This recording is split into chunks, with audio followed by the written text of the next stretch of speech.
Olá pessoal, este videoaula será disponibilizado tanto para a turma do P7 manhã, como também para a turma do P9 manhã, da forma que eu expliquei nos vídeos passados, tudo bem? Então o que é que vamos falar hoje? Vamos falar sobre o procedimento do Tribunal do Júri, que é um procedimento especial. Estamos estudando procedimentos, falamos sobre o procedimento comum ordinário, sumário e agora um procedimento especial. E o júri é um procedimento especial por natureza, porque ele possui particularidades que só ele vai ter e nenhum outro tipo de procedimento nós vamos encontrar as características que o procedimento, que o rito do júri tem.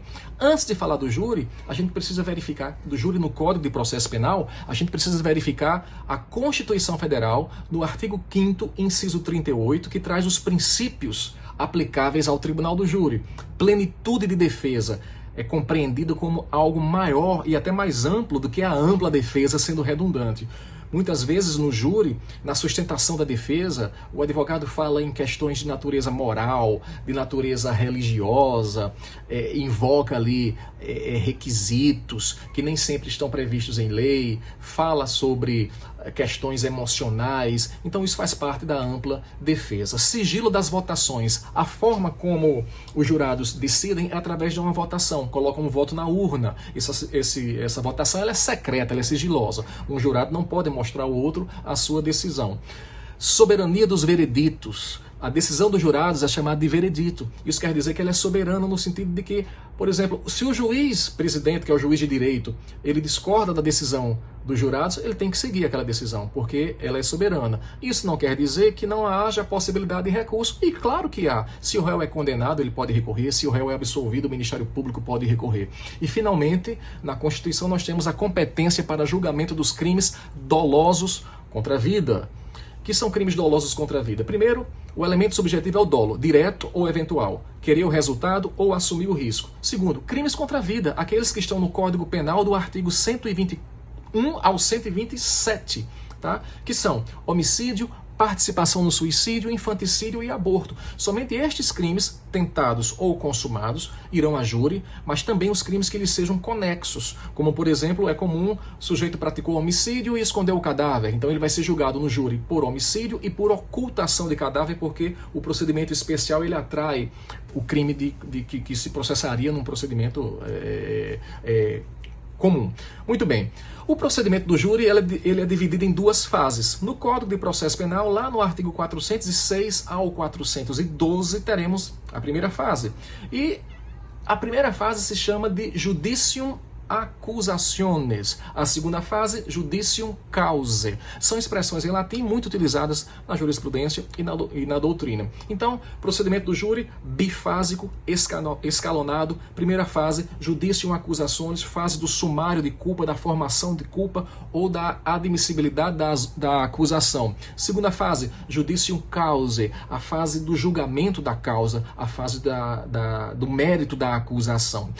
Primeira fase. Bom, na primeira fase, que é o que vamos discutir aqui neste vídeo, esqueça a questão dos jurados, não tem jurados, ela se desenvolve, a primeira fase, muito semelhante, muito parecida com o procedimento ordinário, e se inicia com o oferecimento da denúncia. Ministério Público, claro, são crimes de ação penal pública incondicionada.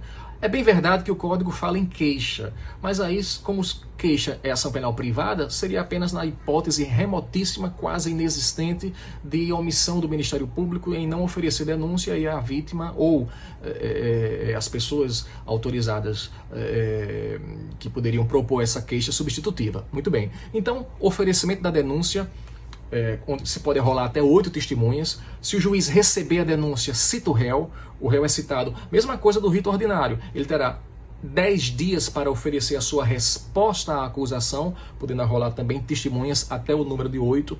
Aí vem a diferença. Após a apresentação da resposta à acusação, nós temos o retorno do processo. O juiz abre vistas ao Ministério Público para que em 5 dias o Ministério Público se pronuncie a respeito das preliminares levantadas na defesa, dos documentos que foram apresentados, etc. Então, oferecimento de denúncia, resposta à acusação em 10 dias, o processo volta para o Ministério Público para, querendo se pronunciar em 5 dias sobre a defesa, e aí o juiz designa audiência de instrução. Atenção, não é um detalhe, não se trata de audiência de instrução e julgamento, porque o juiz não julga o réu acusado de um crime contra a vida, quem julga são os jurados. É uma audiência de instrução. E nessa audiência prepondera a oralidade e a sequência é a mesma do rito ordinário que já falamos. Declarações do ofendido, se possível, convenhamos que na grande maioria das vezes não vai ser possível, né? Vamos falar aí de homicídio, aborto, enfim. Inquirição de testemunhas de acusação arrolados na denúncia, até 8. Testemunhas da defesa arrolados na resposta à acusação, até 8. Esclarecimento dos peritos, se uma das partes requereu antecipadamente, 10 dias antes da audiência, que o perito venha à audiência explicar o laudo que fez lá atrás, né, do exame cadavérico, por exemplo, acariações, se necessárias, reconhecimento de pessoas e coisas, e termina a audiência de instrução com o interrogatório do acusado, que ele pode permanecer em silêncio. Pois bem, como a audiência é una, após o interrogatório, alegações finais em audiência.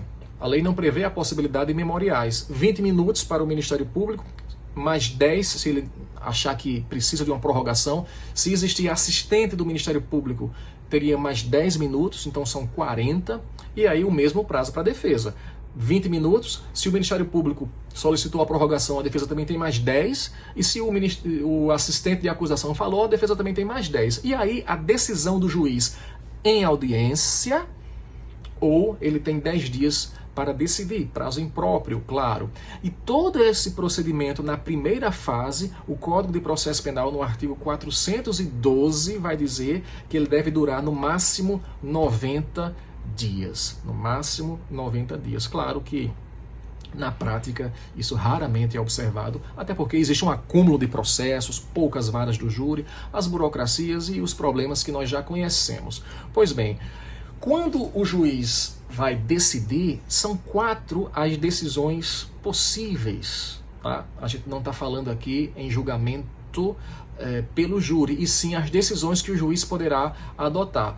Pronúncia, artigo 413, impronúncia, artigo 414, absolvição sumária, artigo 415 e desclassificação, artigo 419.